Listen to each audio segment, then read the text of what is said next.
जो आप लोगों की जीएस वाली जो बुक है ना, जो दिल्ली पुलिस वाली जो है, उसमें तो टॉपिक सब टॉपिक होंगे नहीं, इसमें मिक्स क्वेश्चन होंगे और इकोनॉमिक्स होंगे भी तो। ठीक है, तो इसमें एक हमें करना है करेंसी और फाइनेंस के बारे में, करेंसी और बैंकिंग के बारे में। ठीक है, दूसरा हमें करना है टैक्स के बारे में। ठीक है, टैक्स कौन कौन से कैसे कैसे, ये चीज़ है। इसके अलावा और हमें करना है क्या है, डिमांड और सप्लाई के बारे में करना है, डिमांड और सप्लाई के बारे में करना है। ठीक है, इसके अलावा और हमें क्या करना है, हम कर सकते हैं इसमें नेशनल इनकम कर सकते हैं, इससे थोड़े बहुत क्वेश्चन जब भी मॉक टेस्ट वगैरह लगाते हैं ना, तो राष्ट्रीय आय जो होती है उससे कुछ सवाल पूछ लिए जाते हैं। उतना डीप डाउन नहीं पूछता या सॉल्व करने को नहीं आता, बट क्वेश्चन आ जाता है। ठीक है, इसके अलावा अगर हम बात करें भाई, तो इकोनॉमिक रिफॉर्म्स के बारे में पढ़ सकते हैं। सबसे इंपॉर्टेंट तो यही है आप लोगों के चैप्टर में जो आता है, इकोनॉमिक्स रिफॉर्म। जब भी तुम मॉक टेस्ट लगाओगे ना दिल्ली पुलिस का, हर दूसरे मॉक टेस्ट में तुम्हें 1991 की वो जो एलपीजी पॉलिसी है उसका क्वेश्चन आता ही आता है ना, लिबरलाइजेशन, प्राइवेटाइजेशन वाला, ग्लोबलाइजेशन वाला। ठीक है, इसके अलावा आपका आता है महंगाई। महंगाई को हम लोग बोलते हैं मुद्रास्फीति बोलते हैं हम लोग।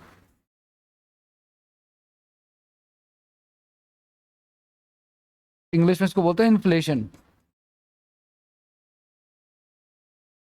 ठीक है, डिमांड और सप्लाई,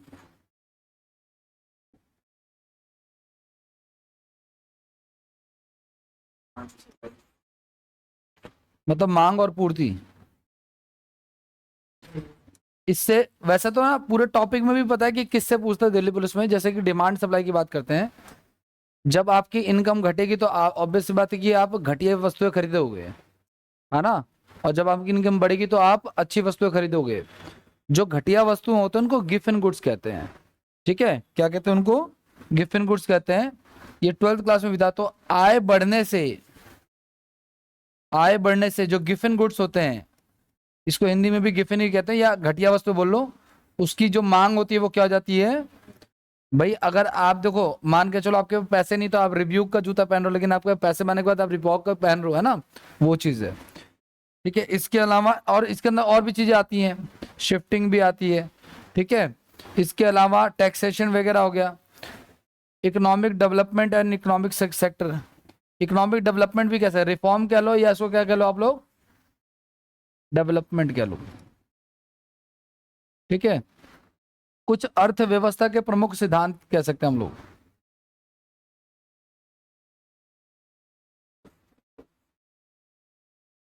अर्थव्यवस्था के,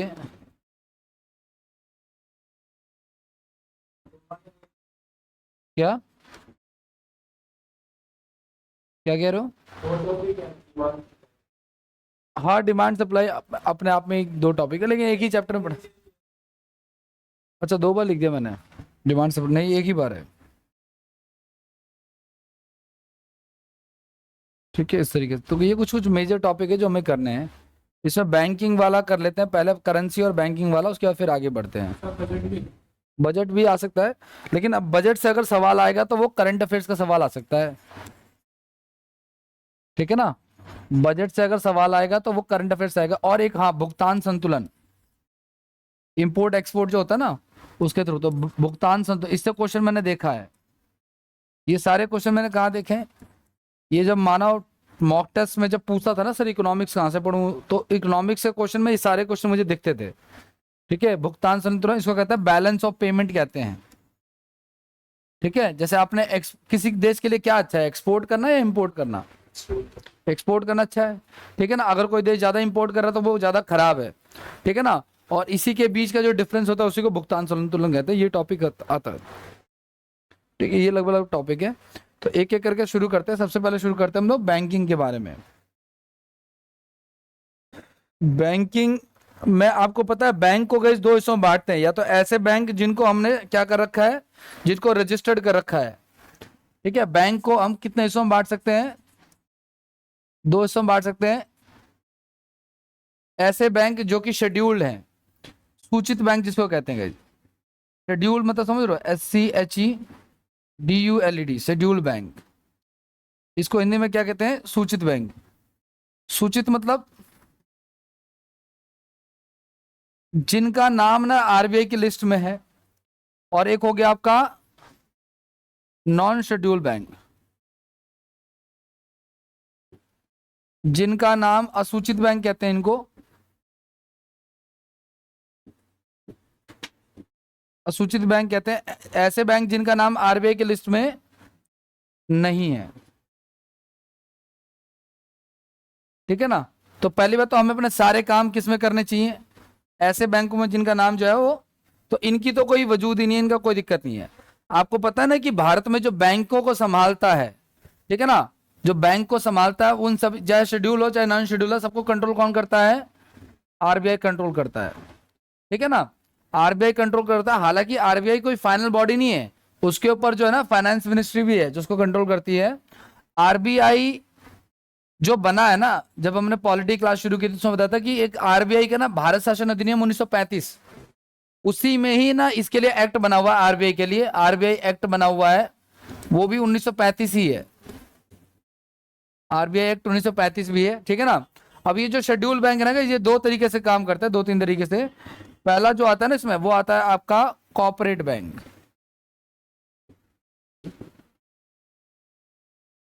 कॉर्पोरेट बैंक मतलब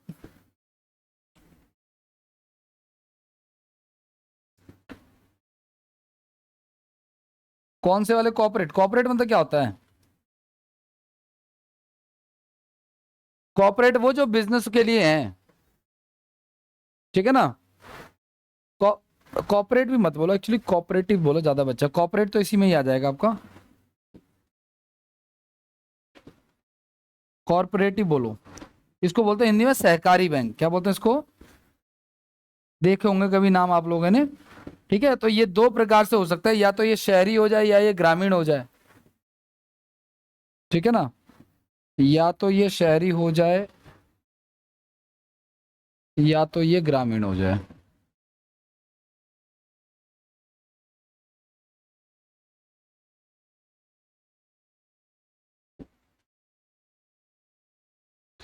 शहरी को हम लोग क्या बोलते हैं? अर्बन बोलते हैं। और ग्रामीण को हम लोग क्या बोलेंगे? रूरल बोलेंगे, है ना?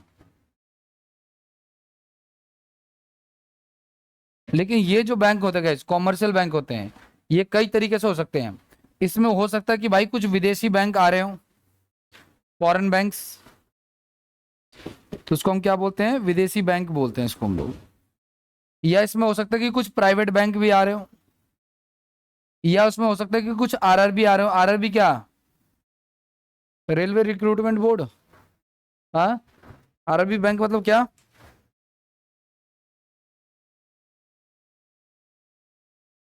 रीजनल रूरल बैंक होते हैं गाइस। इनको क्या बोलते हैं? रीजनल रूरल बैंक बोलते हैं।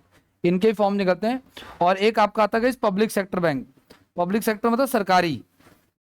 जैसे इसमें कौन कौन से आ जाएगा? SBI आ जाएगा, या कोई भी आप देखो IDBI आ जाएगा। जो नेशनलाइज बैंक होते हैं ना, वो इसमें होता है।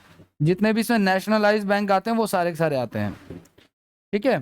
तो ये सारे के सारे आपने पढ़े। कोऑपरेटिव बैंक आपने पढ़ा, शहरी आपने पढ़ा, ग्रामीण आपने पढ़ा। कॉमर्शियल बैंक को हिंदी में क्या कहते हैं हम लोग? वाणिज्य बैंक कहते हैं। इसमें विदेशी भी आ सकते हैं, प्राइवेट भी आ सकते हैं, RRB आ सकते हैं। ठीक है? SBI वगैरह पब्लिक सेक्टर बैंक भी आ सकते हैं इसमें। ठीक है ना? आगे की बात करें। कोई पूछे आपसे कि भाई भारत सरकार का पहला बैंक कौन सा है? भारत सरकार का भारत सरकार का पहला बैंक जो है, तो पहला बैंक है Bank of Hindustan. Bank of Hindustan. ठीक है? ये 1770 की बात है, मतलब PNB के भी पहले। और भारत सरकार, ध्यान सुन आप लोग, भारत सरकार और अंग्रेजों ने मिलकर के एक बैंक बनाया। ठीक है? अंग्रेजों की ईस्ट इंडिया कंपनी, उन्होंने मिलकर के एक बैंक बनाया। उसका नाम था अवध कॉमर्शियल बैंक। अवध, वाजिद अली शाह वाला, Awadh commercial bank, commercial bank, ठीक है। ये बना 1881 में। कोई पूछे आपसे कि पूर्णतः भारतीय बैंक, पूर्णतः भारतीय बैंक, ठीक है ना, तो ये कौन सा आपका पंजाब नेशनल बैंक। तो इसको किसने शुरू किया, लाला लाजपत। और ये कब शुरू हुआ, 1894 के आसपास, ठीक है, 1894, ठीक है ना।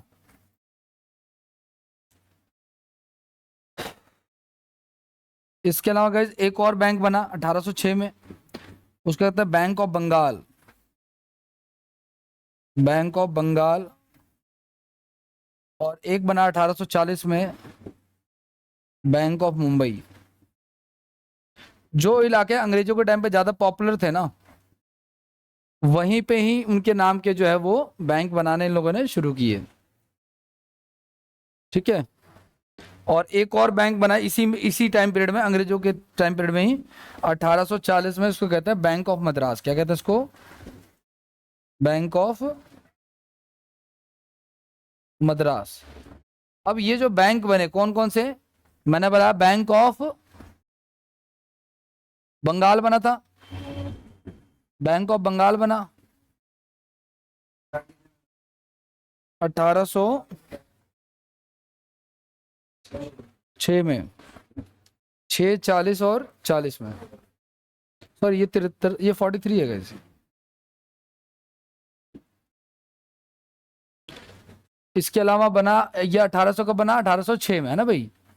ये बन गया आपका बैंक ऑफ मुंबई, ये कब बना 1840 में। और ये बना bank of Madras, bank of Madras, ये बना 1800। इन तीनों को मर्ज कर दिया, ये आपस में मिला दिया, जैसे अभी मिलाते हैं ना, तो तीनों को मर्ज करके इनको बना दिया इंपीरियल बैंक ऑफ इंडिया बना दिया इसको। हाँ, इसको बना दिया imperial bank of India, bank of India. और यही आगे चलकर इसका नाम क्या हो जाता है फिर, अब स्टेट बैंक ऑफ इंडिया हो जाता है, जो बदनाम है। लेकिन गलत बात है, बदनाम सिर्फ ये वाला होना चाहिए। मैं नागलोई गया था, भी मेरे को केवाईसी कराना था, 2 मिनट सर, गिन के 2 मिनट लगे मुझे। चौकीदार ने यूं कहा कि आप चले जाइए मैं करवा दूंगा। मैं तो यकीन ही नहीं हुआ मेरे को। पहले केवाईसी के लिए गया मैं लाइन देख के पहले तो समझ के आया था कि आज छुट्टी होगी मेरी क्लास की ठीक है, मैंने कहा केवाईसी कराने, कह रहा ऊपर चला, ऊपर खाली था, जो लाइन लगी थी वो मेरी नहीं थी। मैंने चलो बच गया। वहाँ केवाईसी 2 सेकंड में हुआ, कोई था ही नहीं मेरे आगे। फिर बोला काउंटर नंबर 1 पे जाओ, जैसे उनका प्रोसेस होता। फिर 1 पे गया तो उन्होंने कहा मैनेजर पे जाना पड़ेगा। वो मैनेजर पे मैं गया, मैनेजर भीड़ थी, तो चौकीदार कह रहा है कि आप एक काम करो, केवाईसी कराना, आप छोड़ जाओ मैं करा दूंगा। मैं छोड़ के चला गया। 1 घंटे बाद मेरे पास मैसेज आ गया केवाईसी हो गया। वरना मैं सोच के गया था कि आज छुट्टी करानी पड़ेगी, वरना वो खाता बंद कर देते मेरा। वो चीज़ है। एसबीआई का हेडक्वार्टर कोई पूछे तो क्या कहेंगे भाई हम लोग, मुंबई है। आरबीआई का भी मुंबई है। मेरे मन में ना पहले से एक बैठा हुआ है कि आरबीआई का हेडक्वार्टर जो है ना वो कलकत्ता है, क्योंकि मेरे ग्रैंडफादर कलकत्ता में, तो मुझे ऐसा लगता था। कलकत्ता में कुछ खास नहीं है, हालांकि पहले कलकत्ता राजधानी बनी थी, लेकिन एक ना वो राष्ट्रीय सांख्यिकी एनएसएसओ जो है ना, उसका हेडक्वार्टर कलकत्ता में, जब पहला कंप्यूटर लगा था। बाकी और सबका हेडक्वार्टर जनरली इधर ही है। क्या नाम है इसका, मंजू, इसका मुझे आइडिया नहीं है। ऐसा होता है, वही होता है, हो सकता है मे भी किसी कोई इंस्टीट्यूट हो जो ये सारे काम करता हो। जैसे कोई नई कंपनी आएगी, वो भी कलकत्ता में आएगी। वो डोकोमो आई थी ना सर, एक पहले टाटा से पहले डोकोमो, टाटा के बाद डोकोमो आई थी। हाँ हाँ तो टाटा डोकोमो हो गई थी। सर, ये जो आती है ना, ये राज्य की पॉलिसी के कारण आती है। बिहार में यूनिवर्सिटी खोलना असंभव है, इसलिए खान सर के पास पैसा होने के बाद यूनिवर्सिटी, आप यूपी में खोलना चाहोगे ना, वो आपका स्वागत करेंगे, वो मालाएं पहनाएंगे, आपको जमीन खरीदने की भी नहीं पड़ेगी, आपको लीज पे दे देंगे। जब ब्रह्मोस मिसाइल के लिए रिसर्च सेंटर बनना था यूपी में, यूपी सरकार ने 1 रुपए के हिसाब से जमीन बेची सेंट्रल गवर्नमेंट को। है ना, क्योंकि जमीन तो राज्य की है तो बेचना पड़ेगा 1 रुपए के हिसाब से। तो ये तो राज्य की नीयत बताएगी ना कि वो क्या करना चाहता है। बिहार में तो सब चोर हैं वैसे भी, इस कारण से ऐसा होता है वहां पे। अब ब्रह्मोस बनेगा यूपी में तो वहां के लोगों को रोजगार मिलेगा या उसका नाम रोशन होगा, वो सारी चीजें हैं, वो ये सब नहीं सोचते। लेकिन अगर आप जैसे खान सर, अगर आज उन्होंने अपने पॉडकास्ट में बोला है, अब इतना बड़ा आदमी है सर, कितनी इनकम होगी आप सोचो ना, 50 लाख तो एप्लीकेशन में बच्चे हैं, अगर 200 रुपये फीस होगी तो 50 लाख गुना 200 कर लो आप, है ना। वो भी 3 महीने की फीस होती है, क्योंकि 3 महीने में उनका कोर्स खत्म हो जाता है। उनकी कोर्स ऐसे नहीं होता, उनका कोर्स ऐसा होता है कि खाली हिस्ट्री पढ़ा रहे हैं 200 रुपये में, 3 महीने में खत्म, ये चीज है। तो पॉलिटी पढ़ा रहे हैं 2 महीने में, वो चीज तो 150-200 देके कोई ज्यादा फर्क भी नहीं पड़ता, बच्चे को पढ़ भी लेता वो, अच्छा अच्छी गुणवत्ता भी है उनकी, ऐसी बात नहीं है। अब उन्होंने कहा कि अगर आपको यूपी में जमीन लेनी है, यूनिवर्सिटी को लेनी है, तो कोई एक व्यक्ति इतनी जमीन ले ही नहीं सकता, क्योंकि यूनिवर्सिटी के लिए तो बड़ा अमाउंट चाहिए। लेकिन कह रहा है कि अगर मैं, सॉरी बिहार में, लेकिन कह रहा है कि अगर मैं यूपी में लेने जाऊँ ना, नोएडा साइड में, तो मुझे गवर्नमेंट की जमीन भी नहीं खरीदनी पड़ेगी, मुझे गवर्नमेंट लीज पे दे देगी, और कहेगी जो पैसा आपके पास है वो यूनिवर्सिटी के डेवलपमेंट में आप लगाओ। ये बता रहा है कि वहां पे क्या है सर, वहां पे ना, मैंने बताया ना, ग्रेजुएशन जो होते हैं ना, फर्स्ट ईयर का एग्जाम 3 साल बाद होता है। फर्स्ट ईयर का एग्जाम, सोचो आपने फर्स्ट ईयर में एडमिशन लिया, एग्जाम ही नहीं हुआ, वो कब हो रहा है? बच्चे भी वैसे हैं। मैं जब अभी गांव गया था 2-3 महीने पहले, तो मेरी सिस्टर मुझे छोड़ने के, मतलब वहीं रहती थी, तो स्टेशन में मिलने के लिए आई। तो मैंने कुछ पूछा, क्या है तुम्हारे पास, क्या स्ट्रीम ले रखी है? तो कह रहा साइंस ले रखी है। मैंने कहा साइंस, एक परसेंटेज क्या थी तुम्हारी? कह रहा 40 थी, 40-30 थी कुछ ऐसे। मैंने 40-30 पर चांस ले ली। कह रहा भैया जेपी कॉलेज में एडमिशन लेना था, वहां तो साइंस वाला भी पास हो जाता, आर्ट्स वाला, सोचा साइंस से क्यों ना पास हो जाए। तो सब बच्चों का भी है ना भाई, क्योंकि वहां पे ऐसे पर्रे चलते हैं, वहां पे खुलेआम पर्रे चलते हैं, तो यूनिवर्सिटी एग्जाम नहीं लेता है। एक बंदा नहीं है, मनीष कश्यप, से सुना होगा, ऑनलाइन बड़ा फेमस रहता है, उसने तो आवाज उठाई थी इसके बारे में। बीजेपी मिल गया, हाँ भाई, जिससे बचेगा उसी तो मिलेगा, सबने लपेटा उसका बहुत है।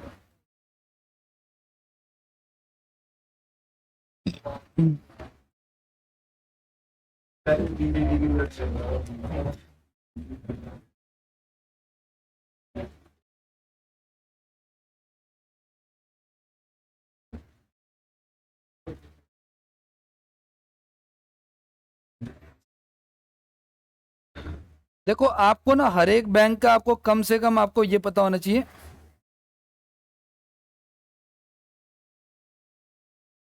कि उसका हेडक्वार्टर कहाँ है और उसका फाउंडर कहाँ है। अगर फाउंडर वाउंडर पता है तो सही है, बाकी चीजें तो मैं भी लिखवाऊंगा भी आपको। लेकिन जैसे कोई पूछे कि आरबीआई है अभी, तो आरबीआई का हेड कौन है, ये करंट का लिखवाया हुआ है, 2025 का ही है, अभी चल रहा है ये, ठीक है ना। तो आरबीआई का हेड कौन है? संजय मल्होत्रा, जो 26वें हेड है ना। अभी 1-2 दिन पहले वाइस प्रेसिडेंट की खबरें आ रही हैं, वो हाँ छोड़ने की खबरें आ रही हैं। छोड़ने के पीछे कारण है वो जज, वो जो जज है, क्या नाम है उसका, जिससे 15 करोड़ मिले थे जले हुए, जगदीप धनखड़, उसके पीछे पड़े हुए हैं, क्योंकि जगदीप धनखड़ जो खुद वकील रह चुके हैं, तो वो चाहते हैं कि जज के घर में मिला उसके खिलाफ एक्शन होना चाहिए, और वो एक्शन शुरू होना चाहिए राज्यसभा में, क्योंकि वो उसके हेड है। लेकिन उनके आने से पहले वो बिल जो है ना, वो लोकसभा में आ जाता है, इसके कारण से वो शायद खफा है, इसके कारण से वो दे रहे हैं अपना क्या, इस्तीफा। ये अब उन्होंने रीजन बताया हेल्थ का, लेकिन हेल्थ के अलावा जो पर्सनल अचानक से हेल्थ कैसे बिगड़ेगी, वो चीज़ है। राष्ट्रपति का पद जनरली कोई नहीं छोड़ता है, ठीक है, हाँ राष्ट्रपति या उपराष्ट्रपति, कोई भी बड़ी पद अब कोई नहीं छोड़ता है। आखिरी व्यक्ति जिन्होंने छोड़ा था अटल बिहारी वाजपेयी, है ना, सरकार तो पहले के लोग अलग थे, अब चेंज हो चुके हैं, ठीक है। अब कितने भी लालचन लग जाए वो पद छोड़ेंगे नहीं, ठीक है ना। तो आरबीआई के जो नवीन गवर्नर है उनका नाम है संजय मल्होत्रा, ये 26वें गवर्नर है। और उप गवर्नर है आपका रिजर्व बैंक ऑफ इंडिया के पूनम गुप्ता, TRB शंकर, है ना भाई, TRB शंकर, ठीक है। ये सारे के सारे उप गवर्नर है। डिप्टी गवर्नर बहुत सारे होते हैं गाइस। मुख्य वित्तीय अधिकारी जो है आरबीआई के, वो है सुधा बालकृष्णन।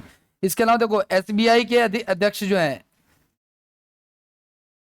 ना, चल्ला सेट्टी से याद रखना, ठीक है। इसके अलावा सीएफओ जो है ना, तो चीफ फाइनेंस ऑफिसर जो है कामेश्वर राव केदावंती, ठीक है। और मैनेजर जो है ना, मैनेजिंग डायरेक्टर जो एमडी है एसबीआई के, ये तीनों किसकी बात हो रही है?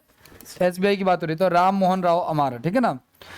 इसके अलावा और भी हैं एमडी, मैनेजिंग डायरेक्टर और भी हैं। बैंक ऑफ बड़ौदा की बात करें, बीओबी की बात करें तो देवदत्त, ठीक है ना। बैंक ऑफ बड़ौदा के एमडी, बैंक ऑफ महाराष्ट्र, ठीक है ना, इतने ये इंपॉर्टेंट है, मेन मेन आप ध्यान में रखना आप लोग, ठीक है ना। पंजाब नेशनल बैंक के जो हेड हैं, ठीक है, कभी भूले भटका आ जाए, अशोक चंद्र, ठीक है ना।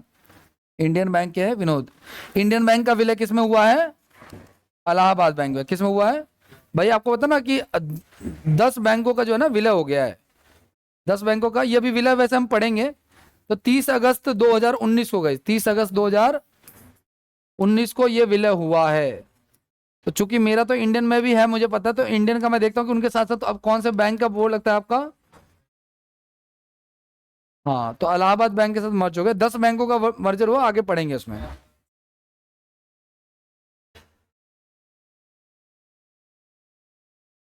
नेक्स्ट की बात करते हैं गाइस। एक और बैंक खुला था गाइस बीच में, अगर आपको याद होगा, इसको कहते हैं राष्ट्रीय महिला बैंक। क्या नाम है इसका?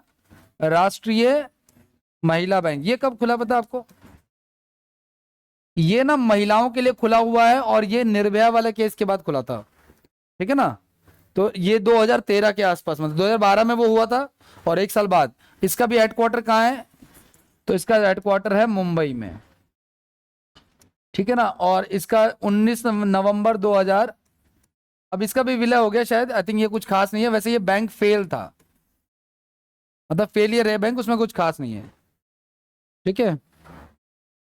इसको मर्ज कर दिया पता है किसमें? इस बैंक को मर्ज कर दिया है एसबीआई में। किसमें मर्ज कर दिया है? एसबीआई में। मतलब जिन, हाँ, प्राइवेट बैंक होते हैं उसमें 2000 करोड़ की वो आरबीआई ले लेती है। ये सरकारी बैंक मिलते हैं तो इनको भी देना पड़ता है। हर बैंक को देना पड़ेगा। सरकारी देती है। हाँ देगी, ठीक है ना। ध्यान से सुना, मैं बताता हूँ क्या होता है। जब कोई बैंक, जैसे मान लो मेरे पास 1 करोड़ रुपए हैं, ठीक है ना, तो उस 1 करोड़ रुपए से मैं डायरेक्ट बैंक नहीं खोल सकता। पहली बात तो मुझे बैंक के लिए ऑथराइज कौन करेगा? आरबीआई। तो रूल उसके हिसाब से चलेंगे। अब वो कहेगा कि भाई ये जो आपके पास 1 करोड़ रुपए है ना, सपोज करो, इसमें से आपको 20% आपको कैश रिजर्व रखना पड़ेगा, सीआरआर, ताकि आपके बैंक में कोई ब्रांच लूट जाए, या कल को आप ही भाग जाओ सबके पैसे लेकर के, तो हम ये सब रखेंगे बैकअप के तौर पे, वो आरबीआई के पास रहेगा, ठीक है ना। तो मेन होता है रिजर्व करके चलना होता है, बिना रिजर्व के आप नहीं चल सकते। हमारे यहाँ पे ना जब 2008 में रिसेशन आया था, क्या बोलते हैं उसको, मंदी आई थी, ठीक है ना, तो दुनिया के सारे बैंकिंग सिस्टम फेल हुआ था, लेकिन भारत के बैंकिंग सिस्टम स्ट्रांग थे। उसका कारण था कि यहाँ के नियम जो है वो बहुत ज्यादा स्ट्रांग है, ठीक है। हैं? हाँ, वहाँ वो गमन कर लेते हैं, जो सीनियर्स है उन्होंने गमन कर लिया था। उसका तो शेयर इस अब नहीं उठ रहा है, बाकी उठेगा वो, बाद में ग्रो करेगा। ध्यान सुना आप लोग। गई दुनिया का पहला महिलाओं के लिए बैंक, विश्व का पहला महिलाओं का बैंक, ठीक है ना, पहला। ये तो इंडिया में है ना महिलाओं के लिए, तो ये वर्ल्ड की बात कर रहा है। ये कौन सा है सोचो? Bank of Pakistan, bank of 1989 में, ठीक है ना। महिलाओं के लिए बैंक में शायद हो सकता है कि इसमें जितना स्टाफ होगा ना, वो सारा का सारा किसके लिए होगा? महिलाओं के लिए। मतलब स्टाफ जो होगा वो कैसा होगा? महिलाओं का होगा। और हो सकता है कि खाते भी इसमें किसके खुलते हो? सिर्फ महिलाओं के लिए खुलते हो, ठीक है। वैसे स्टाफ का तो पता नहीं, बट खाते महिलाओं के खुलते होंगे इसमें। आगे बढ़े, नेक्स्ट लिखो आप लोग। अगला है आपका, बैंकों का राष्ट्रीयकरण क्या होता है?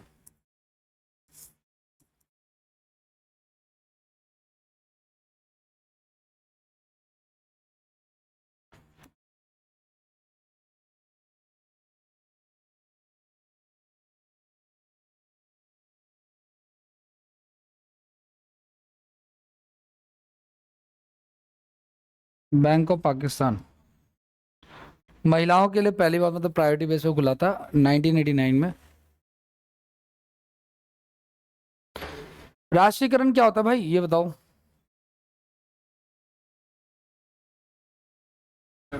गाइस सुनो, राष्ट्रीयकरण सिर्फ बैंकों का नहीं होता, किसी भी चीज का हो सकता है। टाटा ने एक कंपनी खोली एयर इंडिया, है ना। वो इतनी चली कि दुनिया की, मतलब भारत की पहली एयर कंपनी बन गई, और बहुत इंपॉर्टेंट हो गई। सरकार ने उसको एक्वायर कर लिया। कल को सपोज करो ये जो इंस्टीट्यूट इतना बड़ा हो जाए कि एक एक घर का, दुनिया भारत का हर एक घर का बंदा इससे प्रभावित हो रहा हो, तो सरकार इसको नेशनलाइज कर सकती है, उस पर क्या कर सकती है, अपना कंट्रोल ले सकती है। समझ पा रहे हो, ये चीज है। अब देखो एयर इंडिया को लिया सरकार ने, सरकार से फिर नहीं चली, टाटा ने वापस ले लिया, वो चीज है। ठीक है ना, तो किसी भी प्राइवेट बैंक का सरकारी कर देना, ठीक है ना, सरकारीकरण कर देना, वो चीज कहलाता है।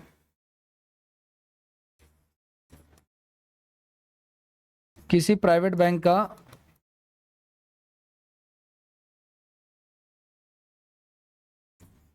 किसी प्राइवेट बैंक को सरकारी कर देना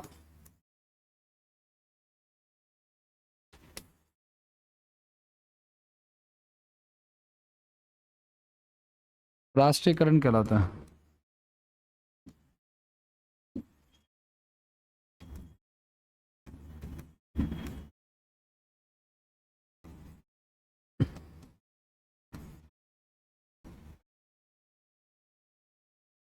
भारत में ना नेशनलाइजेशन 2 बार हुआ है बैंकों का। कितनी बार हुआ है? भारत में राष्ट्रीयकरण 2 बार हुआ है, ठीक है। भारत में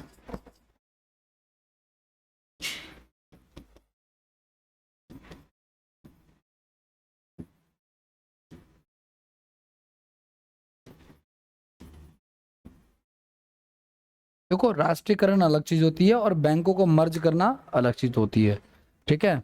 तो पहला जो राष्ट्रीयकरण हुआ ना,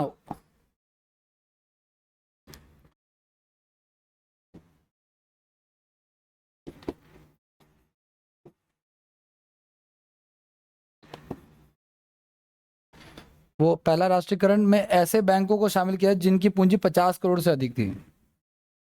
इसमें कैसे बैंक शामिल था? इसमें ऐसे बैंक शामिल थे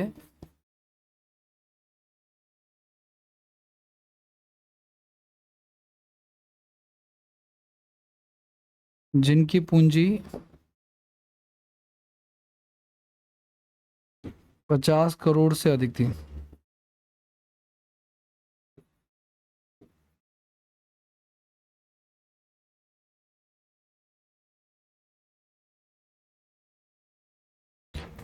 और फिर दूसरा ऐसा दूसरा स्टेप ये था, सेकंड स्टेप में जब ये चला ना कुछ टाइम, उसके बाद देश की इकोनॉमी बढ़ी, तो देश की इकोनॉमी बढ़ी तो लोगों के पास पैसा आया, तो सेकंड स्टेप में हमने ऐसे बैंक को किया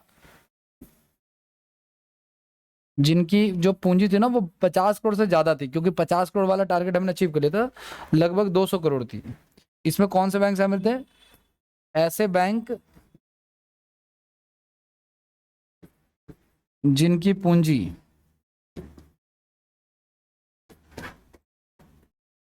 200 करोड़ से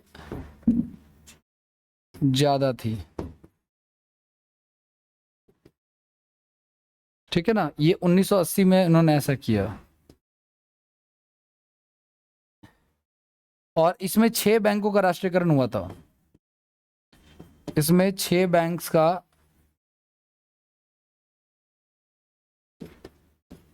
राष्ट्रीयकरण हुआ था।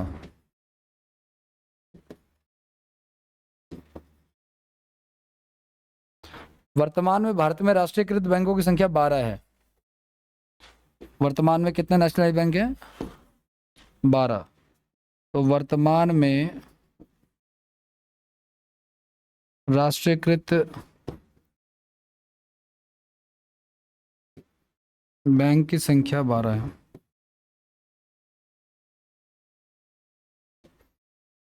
ठीक है, 14 के ये 12 वाला ये शायद, आई थिंक, क्योंकि इसी के टाइम पे तो हुआ ही है। अगला करें।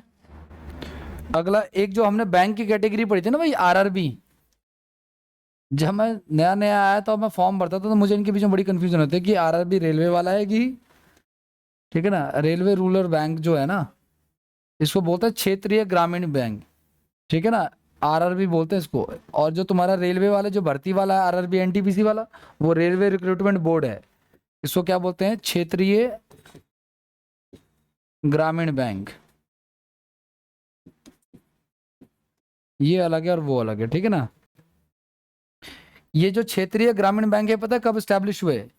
इनकी जो स्थापना है गाइस, ये पंचवर्षीय योजना में हुआ। कब हुआ ये स्टैब्लिश? ये पंचवर्षीय योजना कौन सी वाली, लेकिन पांचवी पंचवर्षीय योजना।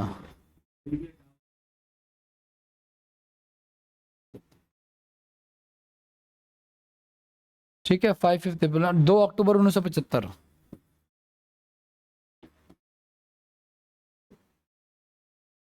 सबसे ज्यादा आरआरबी, कोई पूछे कि सबसे ज्यादा आरआरबी बैंक कहाँ पे है, तो यूपी में। मैक्सिमम आरआरबी बैंक कहाँ है, तो यूपी में। कहाँ है, यूपी में। ठीक है, गोवा में बिल्कुल नहीं है और सिक्किम में भी नहीं है। गोवा और सिक्किम में आरआरबी बैंक नहीं है।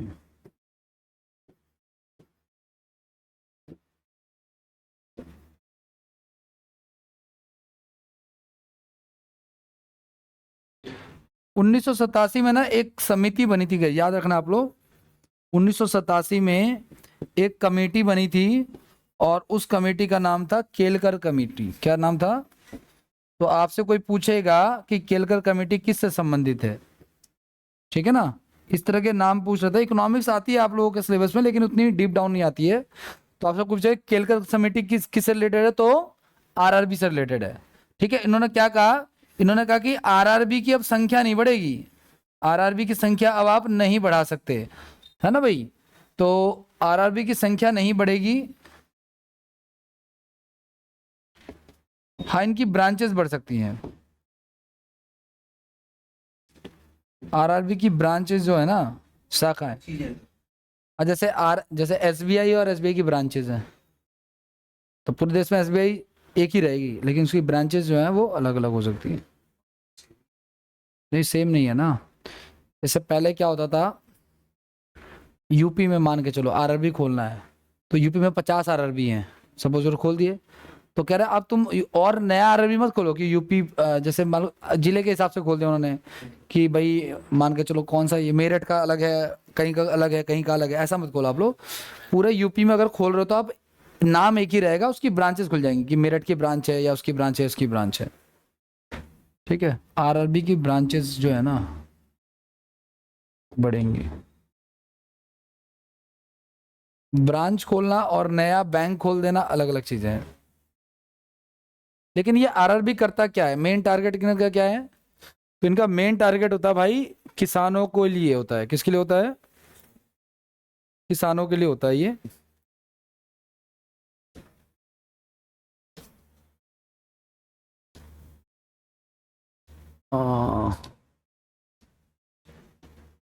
आरआरबी का जो मेन काम होता है वो होता है किसानों के लिए। कैसे होता है? आरआरबी का मुख्य काम क्या होता है? किसानों को लोन देना, किसानों को लोन उपलब्ध कराना, ठीक है ना। और ये जो आरआरबी खुलता है ना, कोई भी आरआरबी, इसमें जो इन्वेस्टमेंट का जो हिसाब होता है उसमें ऐसा होता है 50%, ठीक है ना, 35% और 15%। 50% किसका होता है? केंद्र सरकार का होता है। 50% किसका होता है? ये सेंट्रल गवर्नमेंट का। और ठीक है ना, इसमें बैंकों का इन्वेस्टमेंट होता है 35%, अलग अलग जो बैंक होते हैं ना वो वाला, ठीक है, प्रमोशनल बैंक का। और इसमें राज्य सरकार का हाथ होता है, स्टेट गवर्नमेंट का हाथ होता है। हाँ ये देते हैं। अगर मान लो कोई आरआरबी खोलने में 100 रुपये का खर्चा आता है, तो 50 रुपये देगी केंद्र सरकार, 35 रुपये बैंक देंगे और 15 रुपये, ठीक है।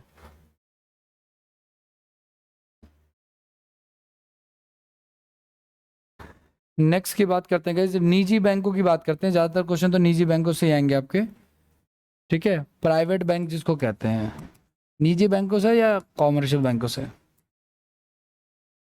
प्राइवेट को हिंदी में क्या कहते हैं? निजी कहते हैं। ये जितने भी होते हैं ना प्राइवेट बैंक या कोई भी, ये सारे आरबीआई के अधीन काम करते हैं। यह बैंक आरबीआई के अधीन होते हैं, आरबीआई के अधीन होते हैं। लेकिन इन पे जो ऑनरशिप होती है वो प्राइवेट ही होती है। जैसे कि एक बैंक लेते हैं ICICI, है ना भाई, क्या होगा, industrial credit investment corporation of India, ठीक है ना, इसका फुल फॉर्म क्या है, industrial credit investment corporation of,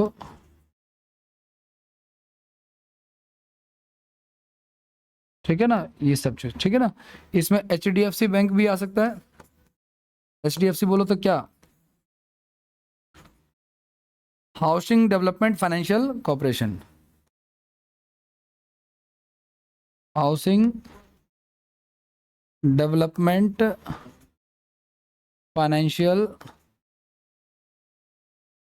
financial corporation,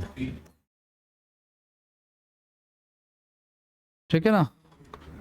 एक HSBC भी है, सुना है आप लोगों ने, हांगकांग शंघाई बैंकिंग कॉर्पोरेशन, ठीक है, हांगकांग शंघाई बैंकिंग कॉर्पोरेशन, ठीक है। और एक आपका एक्सिस बैंक भी है, ठीक है ना। हाँ, एक्सिस बैंक का पुराना नाम क्या था भाई, इसका ओल्ड नाम था UTI बैंक।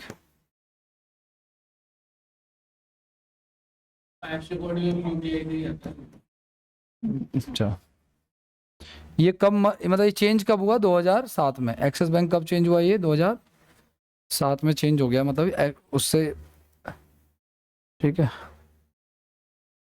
अच्छा, जो लोग ना इंपोर्ट एक्सपोर्ट करते हैं ना, उनके लिए भी एक बैंक है, उनकी डीलिंग के लिए, उसको एक्सिम बैंक कहते हैं गाइस,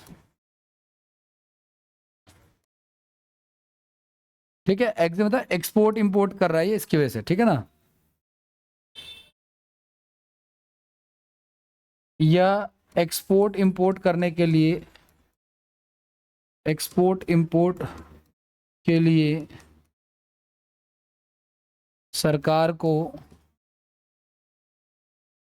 सरकार को धन उपलब्ध कराता है।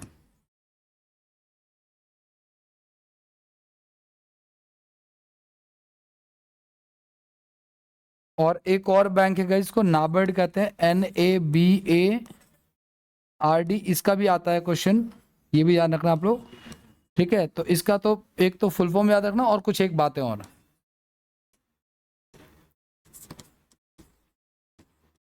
नेशनल बैंक ऑफ एग्रीकल्चर, किसानों के लिए है, खेती वगैरह के लिए, agriculture and rural development, rural development मतलब ग्रामीण विकास, ठीक है। कोई पूछे इसकी स्थापना कब हुई थी, तो आप कह देना आता ही है स्थापना, भूले भटके तुम्हारे मॉक टेस्ट में आएगा ही आएगा, ध्यान रखना, ठीक है ना। और कोई पूछे इसका हेडक्वार्टर कहाँ है, तो कह देना आप, ज़्यादातर के जो हेडक्वार्टर्स हैं वो मुंबई में ही है बैंकों के, लेकिन हर एक की उसकी गारंटी नहीं है। SBI का भी हेडक्वार्टर कहाँ है, RBI का भी कहाँ है, ठीक है ना, वो चीज़ है। इसके अलावा guys, अगर आप बैंकों से जब हम पैसा निकालते हैं ना, तो हम किससे निकालते हैं पैसा, तो क्या होता है इसका, ऑटोमेटिक टेलर मशीन होता है, ठीक है ना। तो कोई ऐसा कह दे तो आप कह देना बिल्कुल गलत है, ठीक है ना। ये ऑटोमेटिक नहीं होता, ये ऑटोमेटेड होता है, ठीक है ना। ऑटोमेटिक नहीं होता, क्या होता है, ऑटोमेटेड होता है। जैसा हम ऑटोमेट करते हैं उस हिसाब से आता है, ऑटोमेटिक हो तो खुद से आ जाए, ठीक है, वो चीज़ है। तो इसकी खोज, कोई पूछे कि भाई ATM की खोज किसने की, तो ये 1967 में खोजा गया था, जॉन शेफर्ड, जॉन शेफर्ड ने इसको खोजा था, जॉन शेफर्ड वॉर्नेश पूरा नाम है इसका, ठीक है। और भारत में पहला ATM किसका लगा, भारत में पहला ATM, तो पहला ATM जो लगा वो SBI का लगा, और वो कब लगा, 2004 में। कब लगा वो, 2004 में, ठीक है।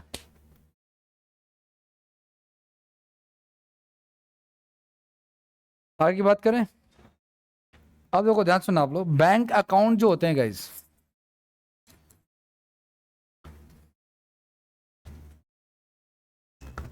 बैंक अकाउंट जो होते हैं उसके बारे में ध्यान से सुना आप लोग।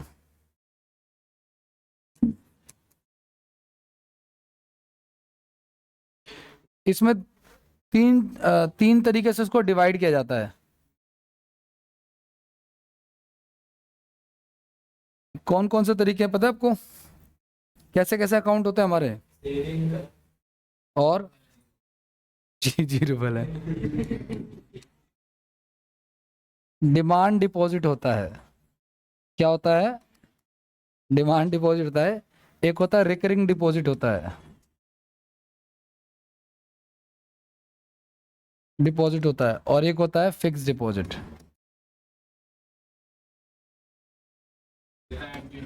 तो इसमें हाँ ये अकाउंट की तरह ट्रीट होता है, ठीक है ना।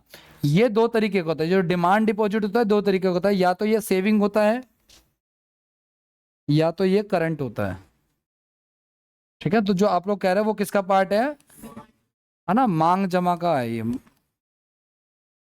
जैसी मांग और जैसी जमा होती है उस हिसाब से होता है ये, ठीक है ना। बचत खाता और चालू खाता, ये किसके लिए होता है? चालू खाता हमारे लिए होता है क्या? ये बैंक मतलब कि बिजनेस के लिए होता है। हमारे लिए क्या होता है? जब आप एटीएम से पैसा निकालते हो तो उसमें चूज करने का ऑप्शन आता है। हाँ? वो भी इसी का ही, अगर उसको बनाओगे ना किस में रखोगे तो वो भी इसी में रखेंगे हम लोग, क्योंकि जैसी मांग जमा है वो उस हिसाब से, ठीक है। एक क्या आपका आवर्ती जमा, इसको आवर्ती जमा कहते हैं।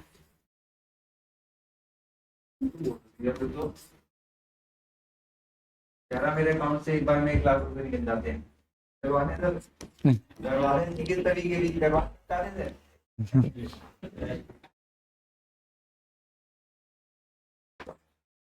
सवादी जमा, फिक्स डिपॉजिट, ठीक है। एक लंबे समय के लिए फिक्स होता है। रिकरिंग डिपॉजिट हर महीने कुछ ना कुछ करता रहता है, जमा होता रहता है, ठीक है। इसमें ये जो पहला वाला है जो ना डिमांड डिपॉजिट जो है मांग जमा है, इसमें आप पैसा कभी भी डाल सकते हो और कभी भी जैसा आपको ठीक लगेगा, ठीक है। चालू खाता किसके लिए होता है? ये बिजनेस के लिए होता है और ये व्यक्ति के लिए होता है, इंडिविजुअल के लिए। आवर्ती जमा क्या होता है आपका? भाई ये जो एक इसमें क्या होता है ना, एक निश्चित राशि एक निश्चित समय तक कटती रहती है। जैसे आपने रिकरिंग डिपॉजिट में हर महीने जैसे जो हाँ कुछ कुछ ऐसा, ठीक है। तो हर महीने 2000 5000 जितने की अपनी राशि उनका चूज किया होगा ना वो उतना कटता रहेगा। उसके बाद फिर अमाउंट पूरा होने के बाद वो आपको टाइम पूरा होने के बाद आपको पैसा मिल जाएगा, ठीक है। फिक्स में क्या होता है? इसमें क्या होता है, एक एक फिक्स अमाउंट होता है जो कि एक फिक्स टाइम के लिए जमा हो जाता है। कोई दिक्कत नहीं है ना इसमें। पहले वाला क्या आपका जैसा जब चाहो डाल सकते हो पैसा जब चाहो, ठीक है। इसमें दो तरीके, सेविंग और सेविंग अकाउंट जो होता है वो आम आदमी के लिए होता है, इंडिविजुअल के लिए। ये होता है किसी कंपनी के लिए, किसी बिजनेस के लिए, किसी फर्म के लिए जिनको एक दिन में बहुत सारी ट्रांजेक्शन करनी होती है। रिकरिंग डिपॉजिट, इसमें ओवरड्राफ्ट की भी सुविधा होती है। ओवरड्राफ्ट क्या होता है? अगर आपको अकाउंट में पैसे नहीं तो लोन लेना, ये इस तरह की सुविधा है। रिकरिंग डिपॉजिट में हर महीने या हर एक साल या कुछ ऐसा आप पैसा डालते रहते हो फिक्स टाइम के लिए। इसमें क्या होता है? अमाउंट फिक्स होता है और टाइम भी फिक्स हो जाता है, ठीक है। ये तीन चीजें होती हैं जो अलग अलग इसको डिस्क्रिमिनेट करती हैं। इसी में गाइस एक और आता है आपका इंश्योरेंस से रिलेटेड भी आती चीजें। इंश्योरेंस बोले तो क्या? बीमा। तो भारत की सबसे बड़ी इंश्योरेंस कंपनी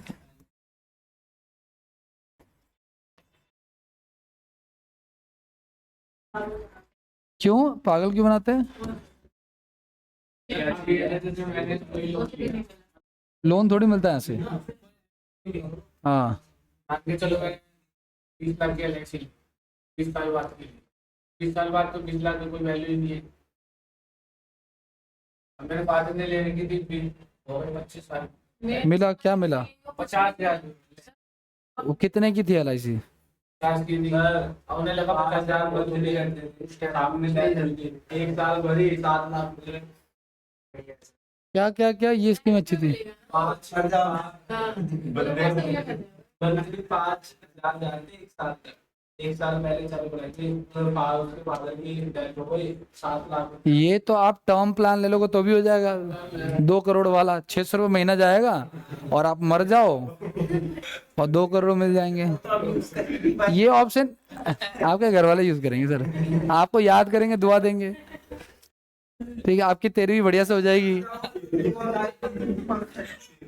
हुआ था जीने पे देते हैं तो रसगुल्ले लेंगे। दो मिनट कहने वाले हैं ये सब पे पीनट बटर रख के आएंगे मेरे घर वाले पीनट बटर तेरी वाली पेप्सी।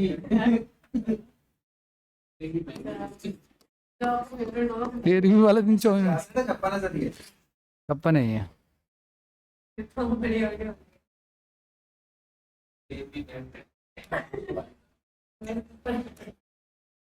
याद करते हैं आपने जैसे आपने अगर किसी बैंक से कोई लोन या कुछ ऐसा ले रखा है ना, और आपने उनका कोई आजकल क्या करते हैं ना बैंक, पता है, जब आप लोन लेते हो साथ में ना बहुत सारे वो प्रोडक्ट और भी बेचने की कोशिश करते हैं। जैसे मेरा भाई है उसमें, तो क्या आपको एक उसी जितने पेपर आप साइन करोगे ना उसमें एक LIC का या कुछ प्रीमियम कुछ ऐसा डाल देते हैं वो लोग। तो ऐसा बहुत सारे होते हैं। तो जैसे मैंने एक ले रखा था उसमें ना ऐसा था कि अगर आपको कुछ हो जाता है बाय डिफॉल्ट, हालांकि ये सब चीज़ लेनी नहीं चाहिए, कोई फायदा नहीं होता, लास्ट में इतनी इनकी टर्म्स एंड कंडीशन होती है कि निकल ही नहीं पाता। अब जैसे मैंने बताया था ना कि एक मैंने स्पीकर खरीदा था, बताया था शायद मैंने, 2023 में मैंने खरीदा उसको, 2022 में शायद। 1 साल तो कंपनी की वारंटी थी, और उसके बाद फिर मैंने एक्सटेंडेड वारंटी ले रखी थी 3 साल की, ठीक है ना। तो 1 साल कंपनी का चला, उसके बाद एक्सटेंडेड चालू हो गया। अब जब वो ख़राब हो गया तो मैंने कंपनी को फ़ोन किया कि भाई ख़राब हो गया, आप चेंज करो। तो उन्होंने वैल्यू लगाई उसकी 1,000 रुपये, और उसकी स्पीकर भी कितने का था वो। मैंने कहा बढ़िया है, 3 साल 4 साल चला के 1,000 का 1,000 मिल रहा है, क्या दिक्कत है। लेकिन मुझे नहीं पता था उनका एक टर्म कंडीशन होता है कि जब भी आप इस तरह का जब खरीदो ना, एक्सटेंडेड वारंटी खरीदो ऑनलाइन, जब सामान खरीदो तो इस पे भी मिल रहा था, मैंने नहीं लिया। तो उसमें क्या होता है कि अगर प्रोडक्ट खराब हो गया तो 48 घंटे के अंदर अंदर आपको बताना होता है। अब मैंने भर दिया कि भाई 4 दिन पहले खराब हो गया, तो बात करता हूँ, तो वो टर्म्स एंड कंडीशन से बाहर हो गया। वरना बेनिफिट मिल भी जाता अगर अब, लेकिन इतनी सारी टर्म्स एंड कंडीशन कौन कहाँ पढ़े, इतने सारे पॉइंट्स होते हैं उसमें। हाँ तुरंत कि अभी खराब हुआ है, इंश्योरेंस ले रखा है उसके ऊपर, हाँ, मतलब मोबाइल है, 1 साल तो बोला है, मो- उसमें 1 साल और एक्स्ट्रा दिया है इन्होंने। मोबाइल इंश्योरेंस है। नहीं, स्पीकर हाँ तो फिर वही सेम चीज़, ऑनलाइन लिया क्या। नहीं, ससुराल वालों की तरह बैठ के ना पकड़े थे क्या वो तो ऑफलाइन लिया, उसमें पेमेंट तो नहीं किया। जिससे लिया उससे बातचीत अच्छी रखो ना उनके। ससुराल की तारीफ कर रहा है बंदा मुझे क्या था मेरे ससुराल ने बेकार दी दूसरी इंश्योरेंस कंपनी जो है ना, दूसरी सबसे बड़ी इंश्योरेंस कंपनी जो है, ठीक है, वो उसका नाम है GIC, जनरल इंश्योरेंस कंपनी है गाइस, ठीक है ना। ये भारत की दूसरी है, ठीक है। इसकी स्थापना कब हुई है, इसकी स्थापना 22 नवंबर 1972 को हुई है। इसका भी हेडक्वार्टर कहाँ है, मुंबई में है।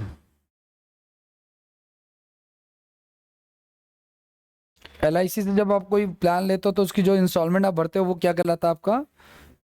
अच्छा कि इंश्योरेंस को कंट्रोल कौन करता है, तो IRDA कौन करता है, IRDA करता है, इंश्योरेंस रेगुलेटरी डेवलपमेंट अथॉरिटी। हर एक संस्था का होता है ना भाई। जैसे आपको पता है कि मोबाइल का जो सिम कार्ड वगैरह होते हैं इनका कौन करता है, ट्राई करता है। कौन करता है इनको control, telecom regulatory authority of, इनके जो रूल रेगुलेशन है वो ये बनाते हैं। कल को अभी ट्राई ने अगर कह दिया कि भाई ये जो रिचार्ज खत्म होने के 5 दिन बाद तुम सिम बंद कर दे रहे हो आजकल, इसको ये नहीं होना चाहिए, तो ये नहीं होगा फिर। नहीं ऐसे नहीं करनी था, लेकिन कल को हो भी सकता है ये चीज़ें। इनके टारगेट होते हैं, जैसे एयरटेल ने एक टारगेट सिर्फ सेट किया है कि मुझे एक आदमी से 200 रुपये तो लेने ही लेने हैं।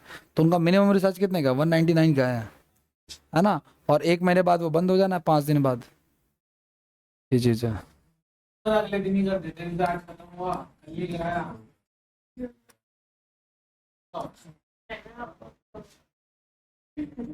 फ्रॉड हो।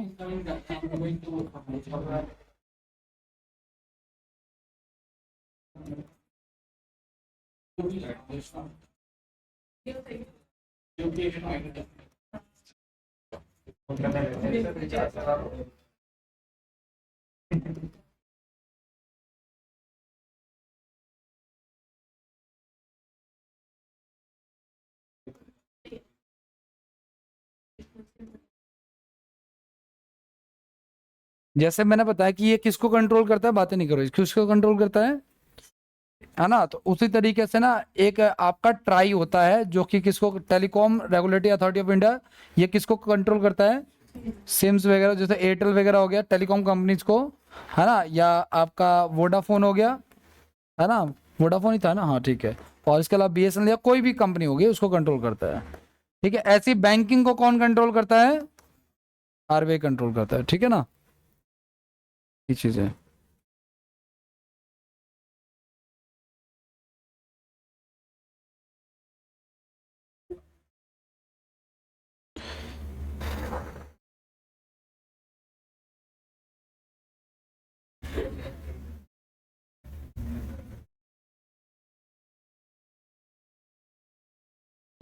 बैंकों में एक और चीज होती है भाई, बातें नहीं प्लीज, बैंकों में एक और चीज होती है जो जानने लायक होती है, वो होती है चेक्स, है ना, चेक जिसे कहते हैं, जो हम देते हैं चेक स्लिप। ठीक है, तो ये क्या काम करता है, बैंकों से पैसा निकालने का क्या एक माध्यम है, बैंक से पैसा निकालने का माध्यम है, पैसा निकालने का,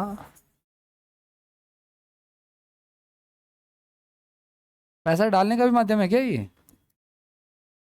क्या चेक से पैसे डाल भी सकते हैं क्या, डाल नहीं सकते, सिर्फ निकाल सकते हैं, किसी ना किसी के खाते से निकलेगा चेक। ठीक है ना, वो चीज़ है। अब इसमें कितने टाइप के होते हैं, तो एक होता है बियरर चेक होता है, ये वैसे भी सीख लो, काम आएगा, पता चला कि घर वालों ने कुछ दिया और आपसे हो ही नहीं रहा है। ठीक है ना, जैसे मैंने आपको चेक दिया तो वो आपका अकाउंट में जाएगा।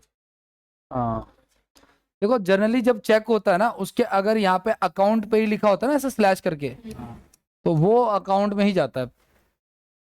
ठीक है ना, अकाउंट पे ही चेक होता है, इसको क्रॉस चेक कहते हैं, ये एक टाइप होता है। लेकिन हाँ, मैंने कौन सा चेक लिखा है पे, बेरर, इसमें क्या होता है कि जिसके पास चेक होगा उसको मिल जाएगा। जैसे मैंने इनको चेक दे दिया, सेल्फ चेक तो वो तो आप ही के अकाउंट से पैसा आपको मिल जाएगा कैश, समझ लो। ठीक है, तो बियरर चेक क्या होता है, अकाउंट से कैश निकालने में काम आता है। ठीक है, ये जिस उसी को मिलेगा जिसके पास चेक होगा। अगर आपने किसी कोई चेक किसी को दिया और ये सिंबल नहीं है, लाइन नहीं खींची है, तो अगर मान लो किसी का नाम लिखा, मान लो अगर राहुल लिखा है, तो राहुल कोई भी होगा वो उसको फ्री करवा लेगा उस चेक को, उससे कोई फर्क नहीं पड़ता। ठीक है ना, अकाउंट नंबर नहीं लिखते उसमें, खाली नाम लिखते हैं। अकाउंट नंबर तो उस व्यक्ति का होता है जिसके अकाउंट से कट रहा है, वो उस व्यक्ति के होते हैं, पाने वाले का सिर्फ नाम होता है। अगर राहुल लिख के दे दिया है तो बस राहुल के खाते में चला जाएगा। और राहुल लिख, ये बहुत जरूरी है, अकाउंट पे ही चेक हो गया तो भी राहुल दूसरा वाला भी करवा लेगा, कोई दिक्कत नहीं है, क्योंकि वो फिर उसके अकाउंट में चला जाएगा। ये चीज है, ये कहानी है। नहीं चेक के नीचे लिख देना, चेक के आप नहीं, आप जब अपने अकाउंट, जैसे मान के चलो राहुल को चेक मैंने दिया, राहुल अपने बैंक में गया, ठीक है, तो वो कैश डिपॉजिट फॉर्म के साथ उस चेक को भरेगा और अपनी डिटेल्स भरेगा, और वो चेक जो है वो किसके, जिसने दिया उसके मैच चले, पाने वाले को क्या मैच करना है, जिसने दिया उसको वो मैच करे ना, वो चीज है। नहीं होता, वो अलग अलग, बाउंस हो गया तो होता नहीं, पापा को मिल जाएगा। अकाउंट से पैसा निकालने का काम आता है।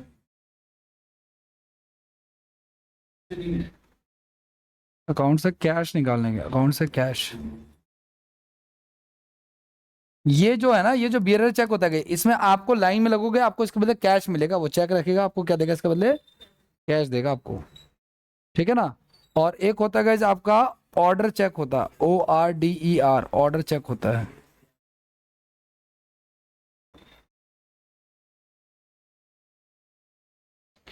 यह व्यक्ति का नाम, जिस व्यक्ति का नाम चेक होता है उसी को मिलता है ये। ठीक है ना,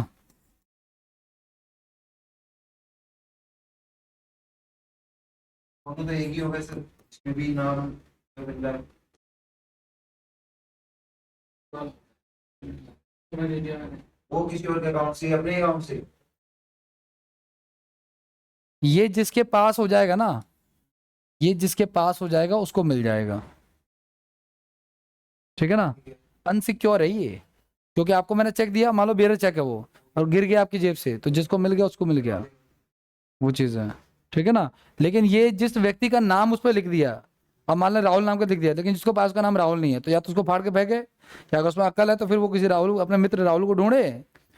ठीक है ना। नहीं वो तो रोक सकते हैं, वो तो कोई दिक्कत नहीं है, वो तो वैसे भी रोक सकते वो हैं। तो एक ही बार होगी। नहीं एक बात नहीं होगी ना, वो तो उसको मिलेगा जिसका नाम उस पे भी नाम इस पे कोई नाम नहीं है। ठीक है ना। अकाउंट से मतलब कैश निकाल सकते हो आप। ठीक है ना, वो चीज़। और अगर नाम दे भी दिया तो भी कोई फर्क नहीं पड़ता, हालांकि ऑलमोस्ट बहुत हद तक सिमिलरिटी होती है, लेकिन इस पर नाम मेंशन होता है। ठीक है, जैसे ब्लैंक चेक की तरह होता है कुछ कुछ, कि किसी का नाम मेंशन नहीं है। और सबसे ज्यादा क्या होता है, ये इनसिक्योर होता है ये। यही पुरानी पिक्चर में चलते थे, लड़की के बाप देता था। वो अमाउंट के हिसाब से ब्लैंक चेक दे रहा है, कि आप ब्लैंक चेक होता अमाउंट भर लेना, वो चीज़ है। ठीक है, 5 लाख 10 लाख वो चीज़ है। कह रहा अब कोई नहीं देता, देता तो मैं।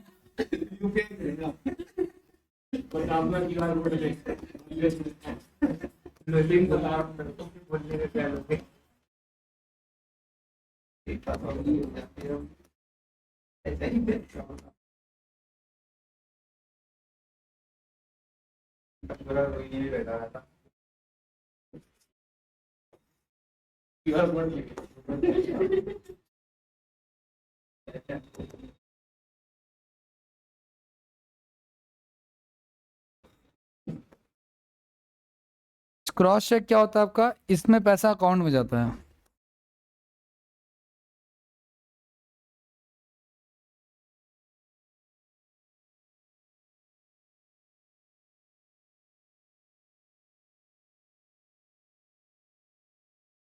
आगे बढ़े। क्या बताया सर? क्रॉस चेक में ऊपर क्रॉस लगा होता है, इसमें पैसा अकाउंट में जाता है। ये भी होता है 500 के नीचे ये आइडिया नहीं मैंने। 500 का चेक एक लेडीज जब लेके आई थी मेरे पास 600 रुपया चेक, केस कैश नहीं, हम मेरे पास लेके आई थी, मुंडे से निकालते हैं ना पैसे, तो निकल जाएगा। अच्छा नहीं नहीं नहीं, उसको गलत फहमी होगी उसको। ये बैंक है। कई सोचते हैं भाई, निकलते बंदे उसमें एसबीआई के खौफ से ऐसा सोचते थे कि चलो यार यहाँ काम हो जाए। अब कितने तो इस तरह के जो होते हैं वो एंट्री भी कर देते हैं। लेकिन बैंक से भी निकालते हैं, होती है कि उन लोगों में क्या। छोटी सी दुकान में वो बैंक वो बीसी पॉइंट होते हैं। हाँ उसने ले रखा होगा, कर देते हैं। वो जो गौतम साइबर कैफे वाला है, गौतम जिससे वाला है, उसने होता तो बहुत पहले ही बात करके रखी थी। पहले उसका साइबर कैफे होता था, मैं फॉर्म भरने जाता था ना, 10 रुपए का आधे घंटे लेके फॉर्म भर के निकल जाता, तो जानता था, मुझे बहुत अच्छे से जानता था उस समय। तुम्हारे पूछे ना सैम सैम सैम कंप्यूटर सैम कम कैफे करके क्या। हमारे मेरे बगल में था उसका घर। हाँ बंदे बताते हो चिड़ा चिड़ा सा। मैंने ले लिया यार, अब वो उसका नहीं था, जिसके पास सब है ना सैम्स के पे, उसका नहीं था। वो ढीला है कर लूं, जिसने पैसे नहीं दिए मेरे, उसके पापा का था। ये गिफ्ट चेक क्या होता है, आपने देखो क्रिकेट जब खेलते हैं लोग, तो इतना बड़ा बड़ा वो गिफ्ट चेक आकार में बड़े होते हैं, ये एज ए प्राइज मनी आकार में बड़े होते हैं गिफ्ट चेक। हाँ इसको फोटो दिखा देते हैं, एक्चुअल चेक तो छोटा सा ही होता है। ठीक है ना, आकार में बड़े होते हैं ये। ठीक है, gift prize money, as a prize money देते हैं। हाँ वो सिर्फ फॉर्मेलिटी के लिए है।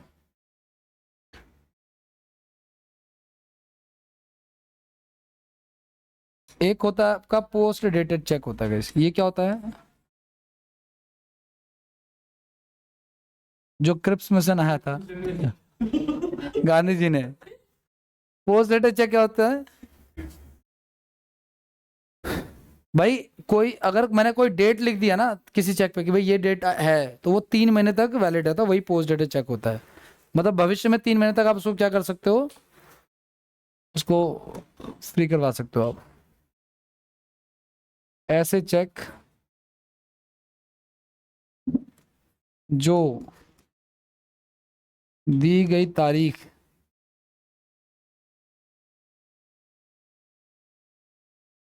से नेक्स्ट 3 मंथ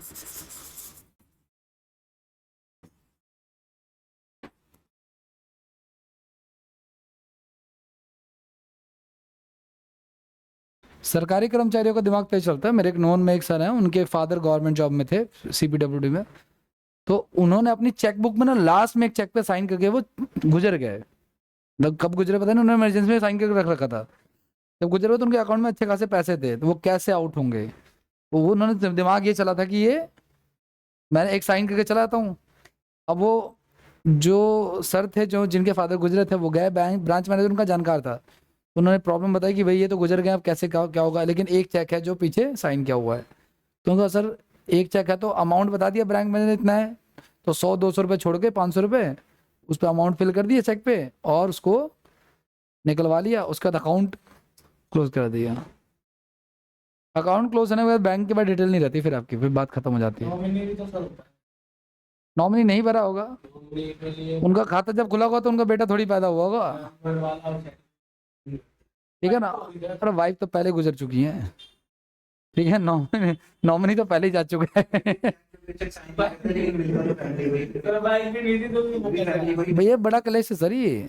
नहीं, उनका डेथ सर्टिफिकेट लगता है, उनका आधार कार्ड वगैरह लगता है। सर ये ना नॉमिनी का क्लेश ही शुरू हुआ था। एक बार हम ट्रेन में ट्रैवल करते तो कुछ एसबीआई के उसमें एम्प्लॉयज भी तो वही बता रहे थे कि ये नॉमिनी का केस ही शुरू हुआ था, क्योंकि ऐसे फैमिली में जब बांटने लगा ना तो फैमिली वाले ही बैंक में भिड़ने चालू कर देते हैं वो चीज़ें। ये कहानी हर घर की कहानी एक जैसी नहीं होती ना। ब्लैंक चेक वो है गाइस, ब्लैंक चेक कौन से थे, जो पुरानी फिल्मों में लड़की का बाप देता था, तो वो ब्लैंक चेक होता था, ठीक है। साइन करके छोड़ देना, ठीक है, चेक पर साइन करके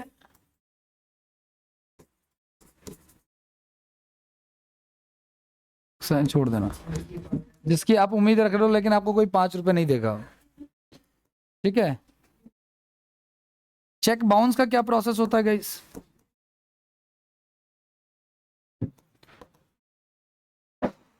अकाउंट में बैलेंस ना होने पे, है ना, अकाउंट में बैलेंस ना होने पे आप पे जो पेनल्टी लगती है वो, ठीक है।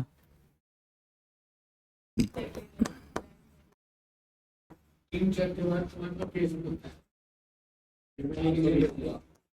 जिसका अकाउंट में बैलेंस करना है बैंक तक लेके मेरा तो चेक मारो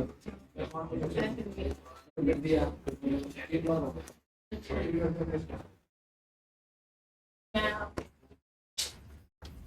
बैंक तक लेके चलेगी फिर भी केस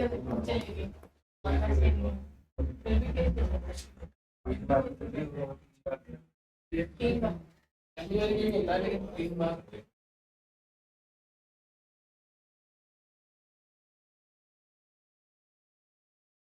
आगे बढ़े।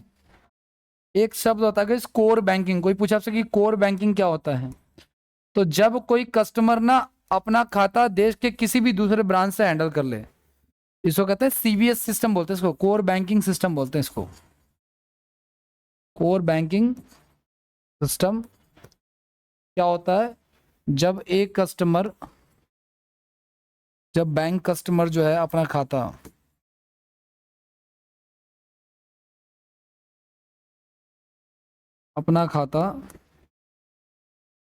या अपना अकाउंट जो है वो पूरे देश में किसी ब्रांच से हैंडल करें,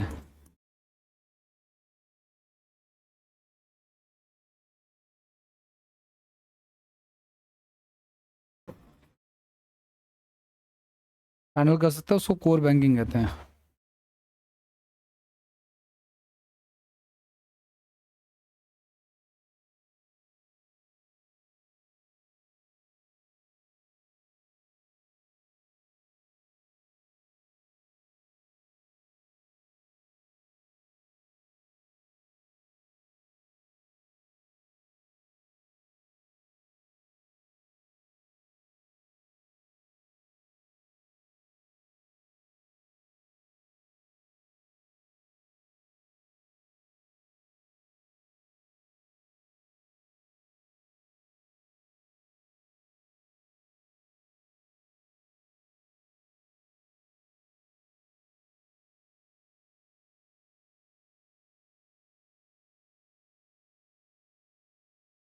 दिख नहीं रहा।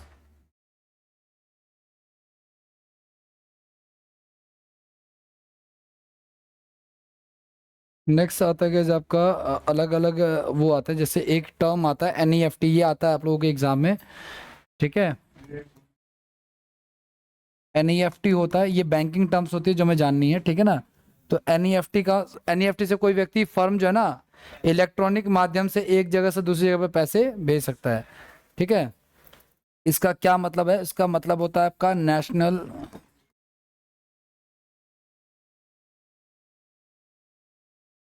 Electronic fund transfer.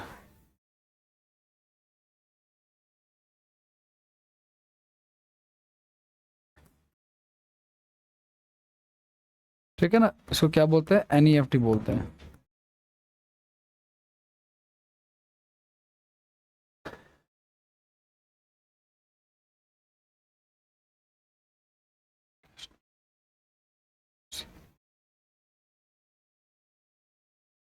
ठीक है ना, इलेक्ट्रॉनिक माध्यम से पैसा भेजना होता है, ठीक है ना। एक होता है गाइस आपका RTGS होता है, रियल टाइम ग्रॉस सेटलमेंट होता है गाइस। क्या फुल फॉर्म है इसकी? रियल टाइम ग्रॉस सेटलमेंट होता है।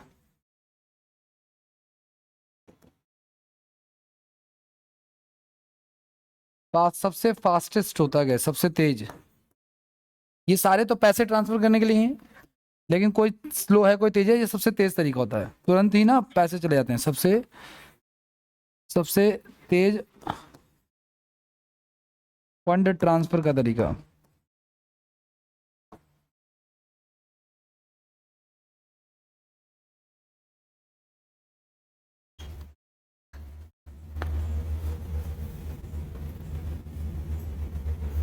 ठीक है, हमारे यहाँ पे जितने भी बैंक्स होते हैं ना गाइस, उनके ना खुद की ब्रांचेस के ना वो बना रखे हैं, एक ना उनको कोड दे रखा है जिसको बोलते हैं क्या? IFSC कोड बोलते हैं। ये भारत का जो फाइनेंशियल सिस्टम होता है ना उसके लिए होता है ये, ठीक है। तो इसका पूरा नाम क्या होता है? इसका नाम होता है इंडियन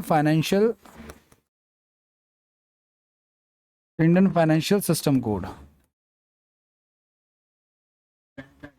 हाँ,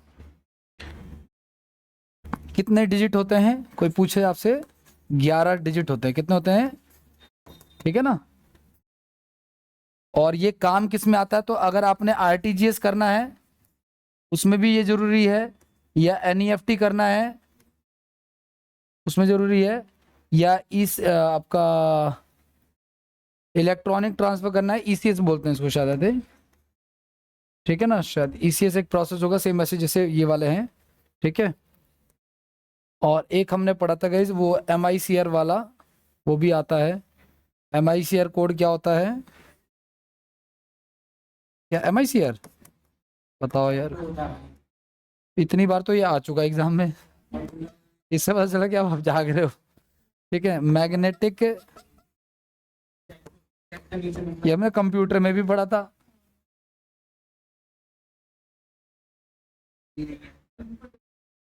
कैरेक्टर रिकॉग्निशन, ठीक है ना। चेक के ऊपर जो बार कोड्स होते हैं ना उनको रीड करता है ये, ठीक है ना। अच्छा, इसमें खास बात पता है क्या होती है? इसमें होता है मैग्नेट, क्या होता है इसमें? उसी से रीड करता है ये, नॉर्मल इंक नहीं होती ये बात ध्यान रखना, ताकि आप फेक चेक कोई बनाता है ना तो वो काम नहीं करता ये। आयरन ऑक्साइड, हाँ। एक स्विफ्ट को कोड भी होता है गाइस। क्या कोड होता है? एक स्विफ्ट कोड, ये पूरे वर्ल्ड वाइड सिस्टम के लिए होता है। सोसाइटी, इसका पूरा फुल फॉर्म क्या होता है? Society for world wide inter bank financial telecommunication